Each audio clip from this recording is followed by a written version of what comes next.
Hello students.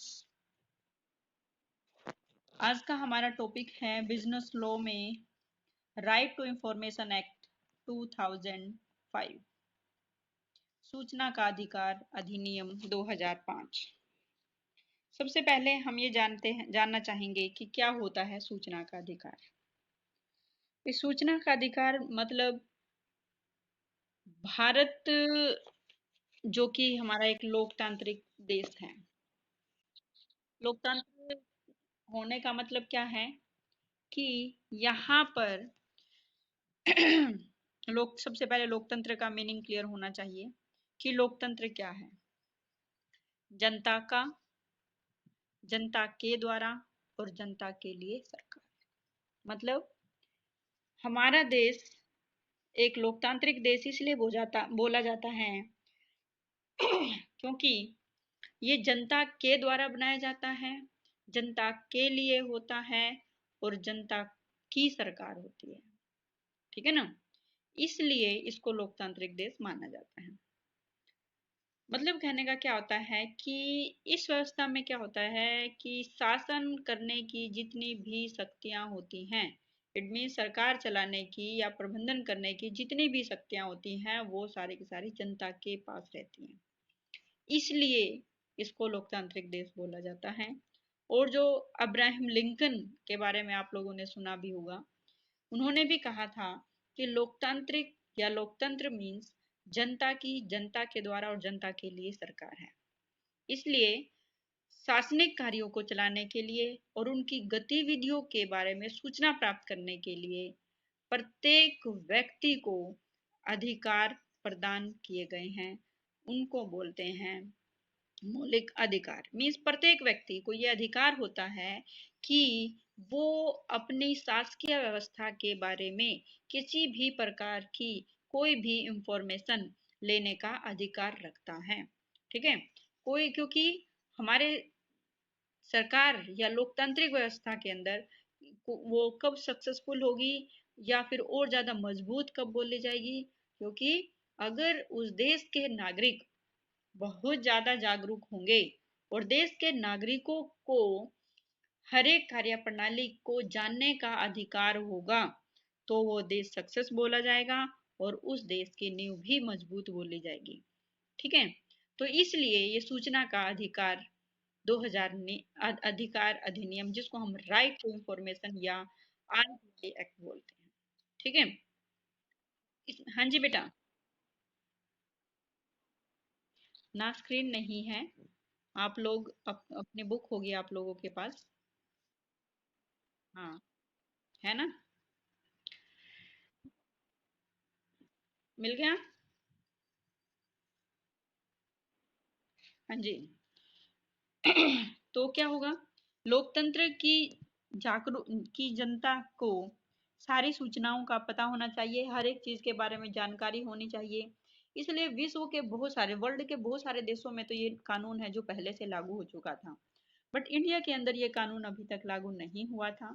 तो उस दौरान हमारे लोकतंत्र इट मीन्स हमारे देश की जरूरत और जो जन भावना इट मीन्स व्यक्तियों की, नागरिकों की आवश्यकताओं को देखते हुए, ठीक है, भारत की संसद में सूचना का अधिकार अधिनियम 2005 पारित किया गया और इसमें एक विधेयक पारित किया गया जिस पर राष्ट्रपति के सिग्नेचर हुए। इट मीन्स अगर संसद में कोई भी विधेयक पारित होता है तो वहां राष्ट्रपति के सिग्नेचर होना जरूरी है।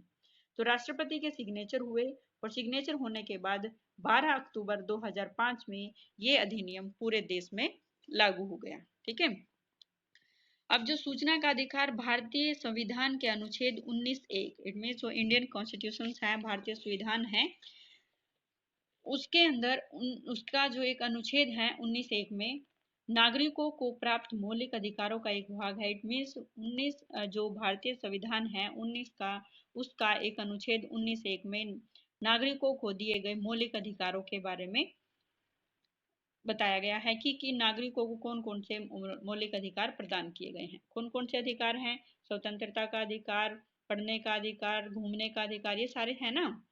ठीक है, तो मौलिक अधिकारों का एक भाग है अनुच्छेद 1 में भारत के प्रत्येक नागरिक को भाषण और अभिव्यक्ति की स्वतंत्रता है।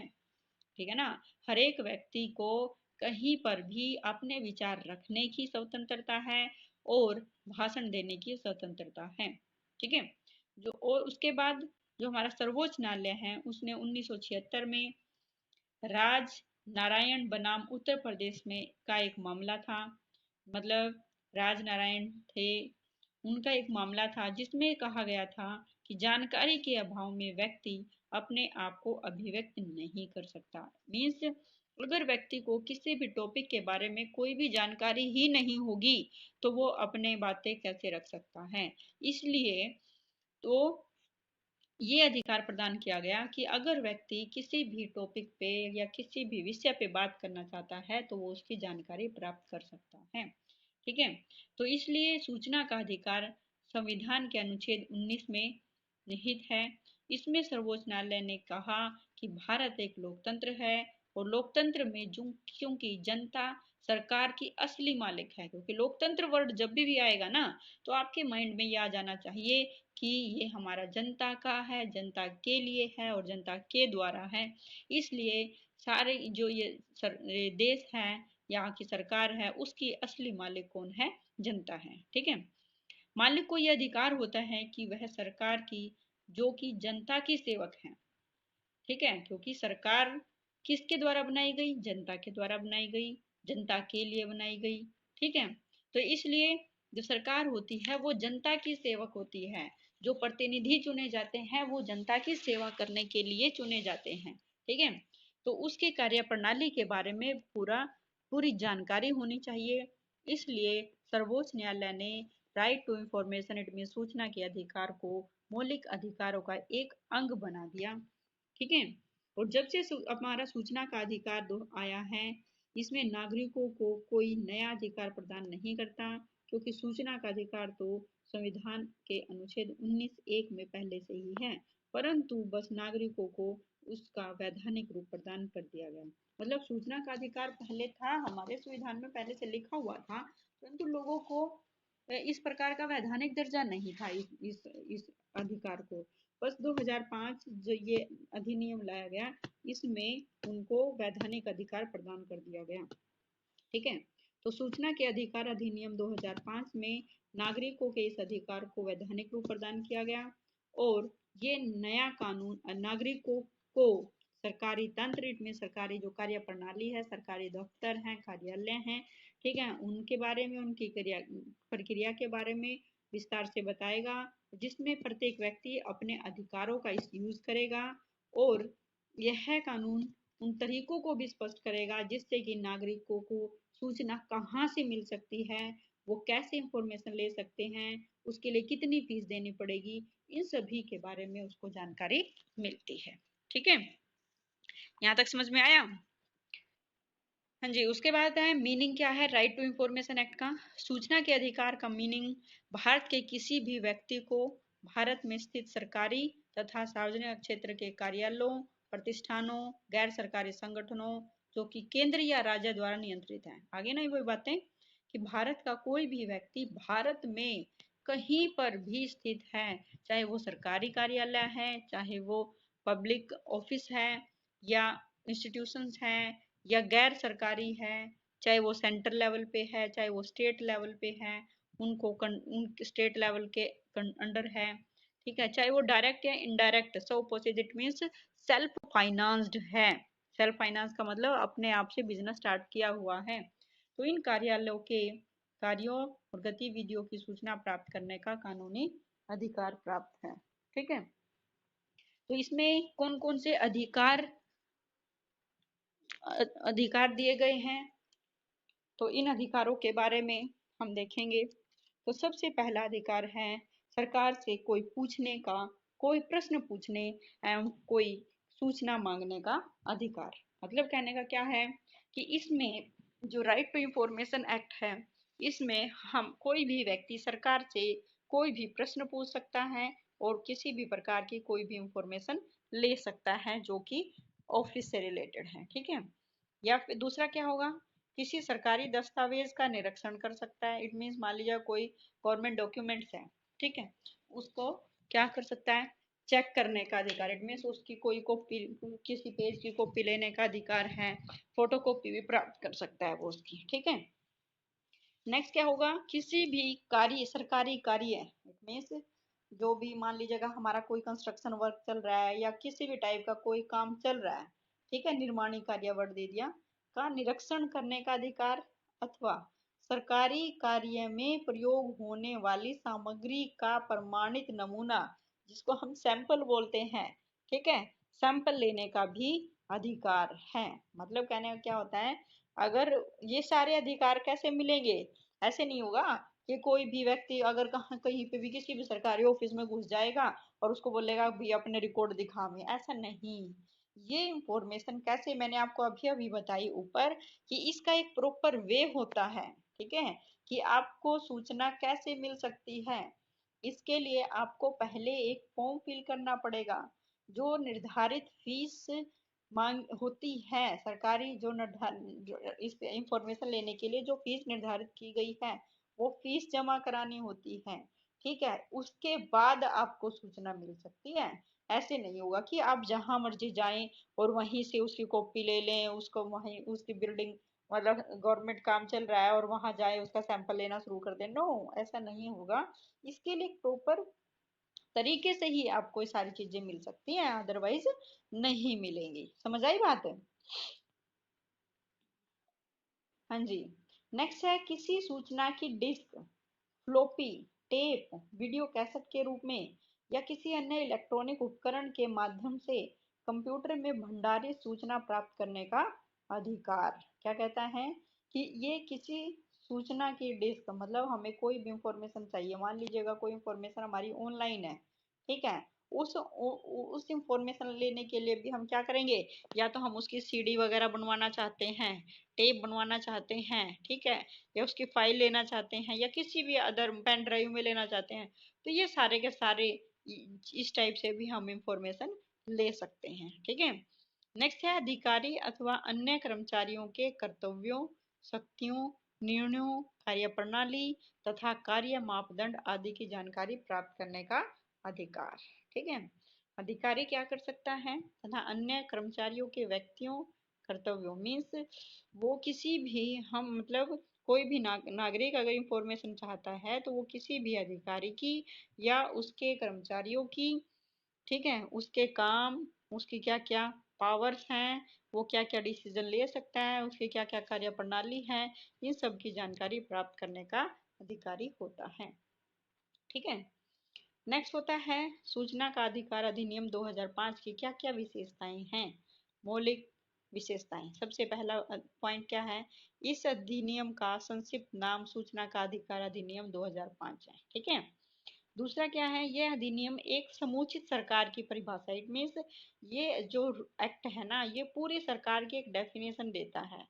और क्या डेफिनेशन देता है कि जिससे कि हर एक लोक सत्ता या लोक प्राधिकरण इट मीन्स जो हमारी लोकतंत्र के अंदर जो सत्ता है या फिर पब्लिक अथॉरिटी है, उन सभी की संज्ञा देता है। इट मीन्स किसी से भी हम कोई भी प्रकार की इंफॉर्मेशन ले सकते हैं। ठीक है, यह लोक सत्ता केंद्र सरकार, राज्य सरकार या केंद्र शासित प्रदेशों की सरकारों द्वारा स्थापित, उनके स्वामित्व अधीन, नियंत्रित तथा प्रत्यक्ष या अप्रत्यक्ष रूप से वित्त पोषित होती हैं। कहने का मतलब है कि जो ये सरकार है वो सेंट्रल गवर्नमेंट के थ्रू, स्टेट गवर्नमेंट या फिर हमारे केंद्र शासित प्रदेश हैं जो, उनकी सरकारों के द्वारा स्थापित या उनके अंडर मीन्स जिनके ऊपर केंद्र सरकार का अधिकार है या कंट्रोल है, चाहे उनमें डायरेक्ट फाइनेंस कर रखा है या फिर इनडायरेक्टली फाइनेंस होता है। ठीक है, ये इस प्रकार की हो सकती है लोक सत्ता। नेक्स्ट होता है पब्लिक अथॉरिटी। पब्लिक अथॉरिटी क्या है कि ये कोई भी ऐसी यूनिट हो सकती है, ठीक है, या कोई भी सत्ता या स्वशासन की संस्था है। जो स्वशासन की संस्था का मतलब क्या है कि जो प्राइवेट ऑर्गेनाइजेशंस भी हो सकती हैं, जो कि संविधान के अंतर्गत स्थापित या निर्मित हो। ठीक है, मीन्स कहने का क्या होता है, कोई भी ऐसे इंस्टीट्यूशन जिसको संविधान के अंतर्गत स्थापित किया गया हो, जिसकी रचना संविधान के अंतर्गत हुई हो या किसी समुचित सरकार के कानून द्वारा निर्मित हो। ठीक है, या फिर किसी समुचित सरकार के द्वारा डायरेक्ट या इनडायरेक्ट उसमें पैसा लगाया गया हो, ठीक है, या और वह ऐसी सरकार के कंट्रोल में है अथवा उस सत्ता पर सरकारी नियम कानून लागू होते हैं। सब सरकार द्वारा फाइनेंस्ड गैर सरकारी संगठन भी इस लोक सत्ता में आते हैं। देखो बेटा, इसमें क्या कर रखा है, कंफ्यूज होने की जरूरत नहीं है। पहले तो बता रखा है कि ये एक्ट क्या है, ये इसका संक्षिप्त नाम क्या है, ठीक है।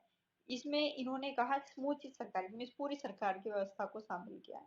अब उसमें क्या क्या सकते हैं, लोक सत्ता आएगी और लोक प्राधिकरण, मीन्स जो हमारी सरकार आएगी, ठीक है, और दूसरा उस सरकार के अंडर कौन कौन सी अथॉरिटीज आती हैं, ठीक है। सरकार में केंद्र सरकार, राज्य सरकार और ये जो हमारी यूनियन टेरिटरीज हैं, इन सब की सरकार आ जाएंगी, ठीक है, वो आ जाएंगी या उनके अंडर है या जिन्होंने इन्होंने पैसा लगा रखे हैं। दूसरा होता है पब्लिक अथॉरिटी, जो हमारी लोक सत्ता के अंदर, इसमें क्या हो, कोई भी हो सकती है, ठीक है, जो कि संविधान के द्वारा बनाई गई होंगी और जो या फिर कानून के द्वारा निर्मित है या फिर उनमें कानून के द्वारा पैसा लगाया गया है, सरकार के द्वारा उनमें डायरेक्ट या इनडायरेक्टली रूप से पैसा लगाया गया है। ये सब क्या है, ये लोक सत्ता के अंदर आएंगे, ठीक है। नेक्स्ट है अधिनियम की परिधि में संसद के दोनों सदन, राज्यों की विधानसभाएं, सर्वोच्च उच्च न्यायालय, अधीनस्थ न्यायालय तथा उनके प्रशासनिक कार्यालय। मतलब कहना क्या है, देखो पहली लाइन में कहा था ना इन्होंने कि पूरी सरकार को। अब ये सरकार में क्या क्या हो सकता है, सब कुछ अलग अलग बता रहा है। पहले तो लोक सत्ता के बारे में बता दिया, फिर पब्लिक अथॉरिटी के बारे में, अब अधिनियम, अधिनियम के अंदर क्या क्या आएगा, क्या इसके दायरे में कौन कौन आएगा। इसके दायरे में दोनों सदन आएंगे, ठीक है। दूसरा, राज्यों की विधानसभाएं आएंगी, ठीक है, हर एक डिस्ट्रिक्ट की, मतलब स्टेट की जितनी भी हमारी विधानसभाएं हैं वो सब आएंगी। न्यायालय आएंगे, सुप्रीम कोर्ट, हाई कोर्ट, ठीक है, अधीनस्थ न्यायालय आएंगे और उनके अंडर जो भी कोर्ट है वो आएंगे। प्रशासनिक कार्यालय, इट मीन्स जो हमारे गवर्नमेंट जो ऑफिस हैं वो सब आएंगे। चुनावी आयोग आएगा, कंट्रोलिंग अथॉरिटी आएंगी, कैग जिसको हम बोलते हैं, जो अकाउंट्स वगैरह को चेक करेगा, ठीक है।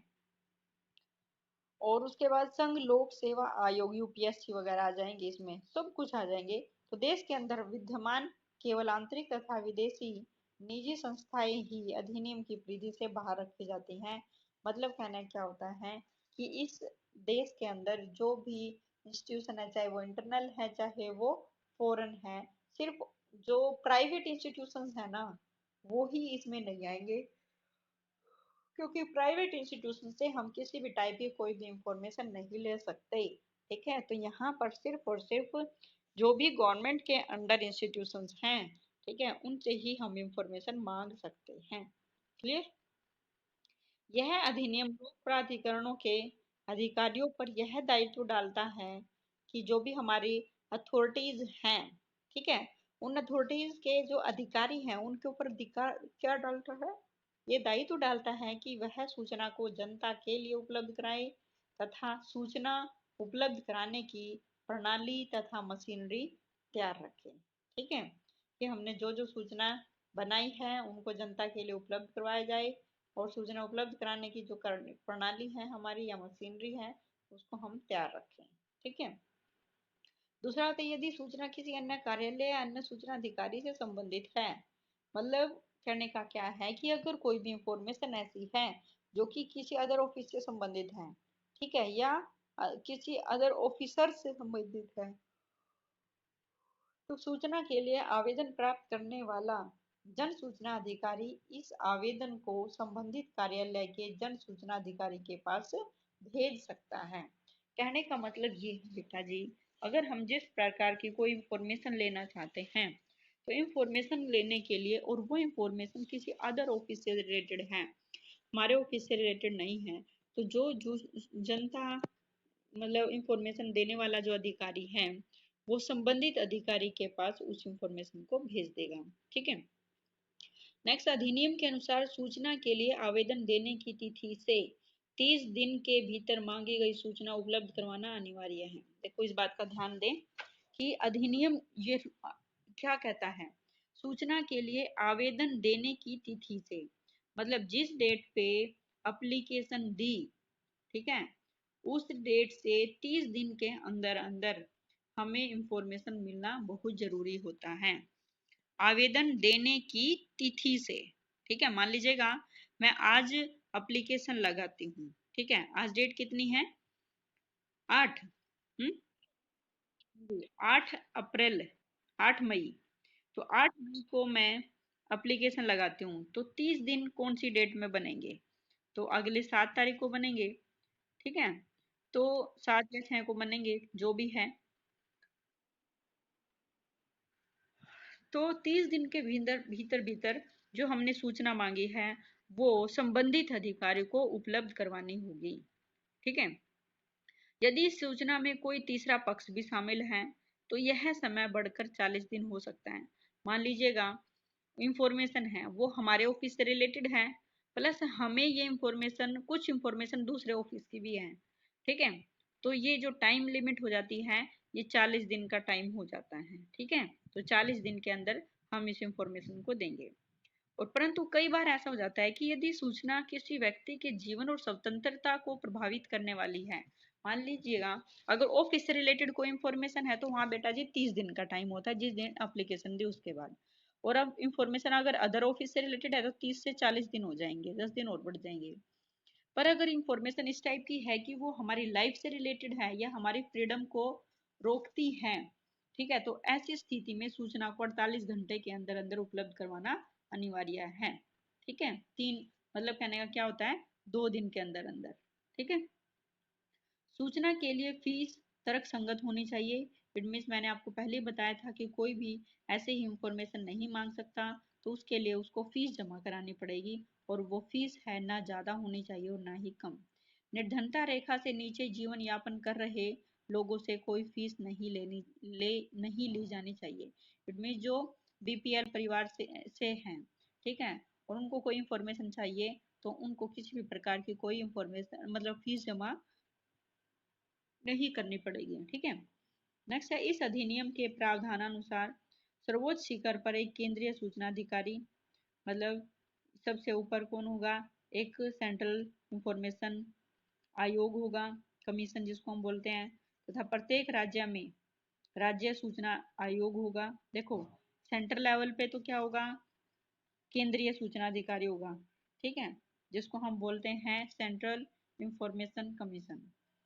ठीक है, CIC। दूसरा होता है प्रत्येक राज्य में राज्य सूचना आयोग होगा, स्टेट इंफॉर्मेशन कमीशन होगा। और दोनों ही आयोगों में मुख्य सूचना आयुक्त होगा और सूचना आयुक्त पद स्थापित होंगे। मतलब जो दोनों ही हमारे कमीशन है, केंद्रीय सूचना आयोग है या राज्य सूचना आयोग है, इसमें दोनों में ही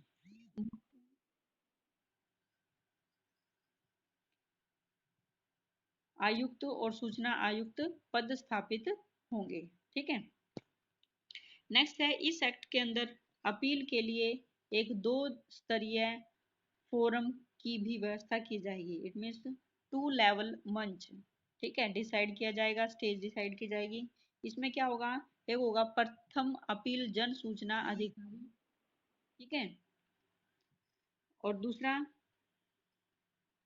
से वरिष्ठ विभागीय अधिकारी को की जा सकती है। मतलब कहना क्या होता है, प्रथम अपील जन सूचना अधिकारी से सीनियर वाले बंदे को अब वो मतलब से वरिष्ठ विभागीय अधिकारी को की जा सकती है जिस विभाग में सूचना मांगी गई है।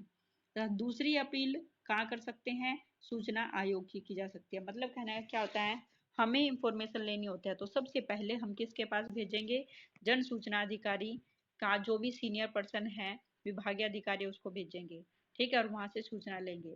और दूसरी अपील कहाँ डालेंगे हम, सूचना आयोग में, जिसको हम इंफॉर्मेशन कमीशन बोल सकते हैं। ठीक है, नेक्स्ट होगा, यदि कोई लोक सूचना अधिकारी सूचना देने से मना करता है। मान लीजिएगा कोई मतलब ऑफिसर है, इंफॉर्मेशन देने से मना कर रहा है, तो जो सूचना मांगने वाला होता है ना व्यक्ति, वो सूचना के लिए मना किए जाने की तिथि से 30 दिन के अंदर अंदर अपील में जा सकता है। कहने का मतलब है कि मान लीजिएगा किसी व्यक्ति ने किसी ऑफिसर से इंफॉर्मेशन मांगी और उन्होंने मना कर दिया, तो जिस डेट पे मना किया है तो मना करने के 30 दिन के अंदर अंदर मीन्स अगले 30 दिन के अंदर अंदर वो अपील कर सकता है। अपील कहाँ करेगा? प्रथम अपीलेट ऑफिसर्स को करेगा, ठीक है, फर्स्ट अपील इंफॉर्मेशन ऑफिसर को, ठीक है। ऐसी अपील के निपटारे के समय भी की समय सीमा भी 30 दिन है। जो हमने ऊपर वाले में पढ़ा ना, प्रथम अपील सूचना अधिकारी, it mean first appellate information officer, APIO, ठीक है। तो इसमें क्या होगा? तो वो अपने सीनियर को देगा, पर अब यहाँ से भी अगर उसको मान ली और मतलब वहां से मना कर दिया, तो वो 30 दिन के अंदर अंदर फर्स्ट अपीलेट ऑफिसर्स को इंफॉर्मेशन मांगेगा और वहां एप्लीकेशन लगाएगा। तो वहां एप्लीकेशन लगाने के बाद इंफॉर्मेशन लेने का भी एक टाइम लिमिट है जो कि 30 दिन का है, ठीक है, और जो कि 45 दिन तक बढ़ाई जा सकती है। अगर 30 दिन में इंफॉर्मेशन कंप्लीट ना हो तो 45 दिन तक का मैक्सिमम टाइम किया जा सकता है, ठीक है। नेक्स्ट है, इस अधिनियम के प्रावधान ओवरराइडिंग प्रकृति के बनाए गए हैं ताकि इन प्रावधानों को छोटी अदालतों की कार्यवाहियों द्वारा निष्प्रभावी न बना दिया जाए। मतलब कहना क्या होता है, इस अधिनियम के जो प्रावधान हैं वो ओवरराइडिंग प्रकृति का मतलब है कि वो इस टाइप से बना दिए गए हैं कि इनके अंडर जो प्रोविजंस हैं वो छोटी छोटी अदालतों के अंदर जो कार्रवाइयाँ की जाती हैं उनसे दबा ना दिए जाएं, ठीक है। अधिनियम की धारा 23 मतलब कहना क्या है, मान लीजिएगा छोटी अदालत में कोई केस चला जाता है और वहां से दबा दिया गया, ठीक है, यहाँ या फिर उसको सही इंफॉर्मेशन नहीं मिली, तो वो नेक्स्ट अथॉरिटी के पास अपील कर सकता है, ठीक है। अधिनियम की धारा 23 के तहत निचली अदालतों के क्षेत्राधिकार को प्रतिबंधित कर दिया गया है। मतलब कहना क्या है, अब जो छोटी अदालतें हैं वहां पर ये सारी चीजें बैन लगा दी गई हैं, और मतलब कहना क्या आता है, छोटी अदालत हैं जो वो इस किसी भी टाइप की इंफॉर्मेशन में हस्तक्षेप नहीं करेगी। नेक्स्ट है, केंद्रीय सूचना आयोग तथा राज्य सूचना आयोग इस अधिनियम को पूरी तरह लागू करवाना सुनिश्चित करेंगे। मतलब केंद्रीय सूचना आयोग तथा राज्य सूचना आयोग इस अधिनियम को पूरी तरह लागू करवाना सुनिश्चित करेंगे। मतलब दोनों सेंट्रल और स्टेट इंफॉर्मेशन कमीशन है, ये इस लागू को अगर इसमें कहीं कमी है तो उसको पूरा करवाएंगे। संसद और राज्य विधानसभाओं के पटल पर रखे जाने वाली वार्षिक रिपोर्ट भी तैयार करेंगे, ठीक है। इसमें संसद और राज्य की जो विधानसभाएं हैं उन दोनों में जो भी इंफॉर्मेशन देनी होती है वार्षिक रिपोर्ट वो तैयार करेंगे। नेक्स्ट है, केंद्र सरकार इस एक्ट के तहत प्राप्त अधिकारों का प्रयोग करते हुए सूचना तंत्र के विकास के लिए कार्यक्रमों को बनाएंगी।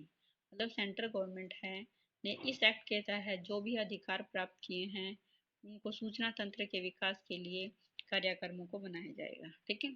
नेक्स्ट होगा, यदि कोई सूचना अधिकारी इस जो भी समय सीमा डिसाइड की गई है उसके अंदर सूचना नहीं देता है या सूचना मना कर देता है देने से, ठीक है, तो वह प्रत्येक दिन जितने दिन मतलब तक उसने इंफॉर्मेशन मांगी थी और उसके बाद भी इंफॉर्मेशन नहीं मिली है तो हर एक दिन का वो जुर्माना देगा, और पर डे का जो जुर्माना होगा वो 250 रुपये पर डे होगा, ठीक है।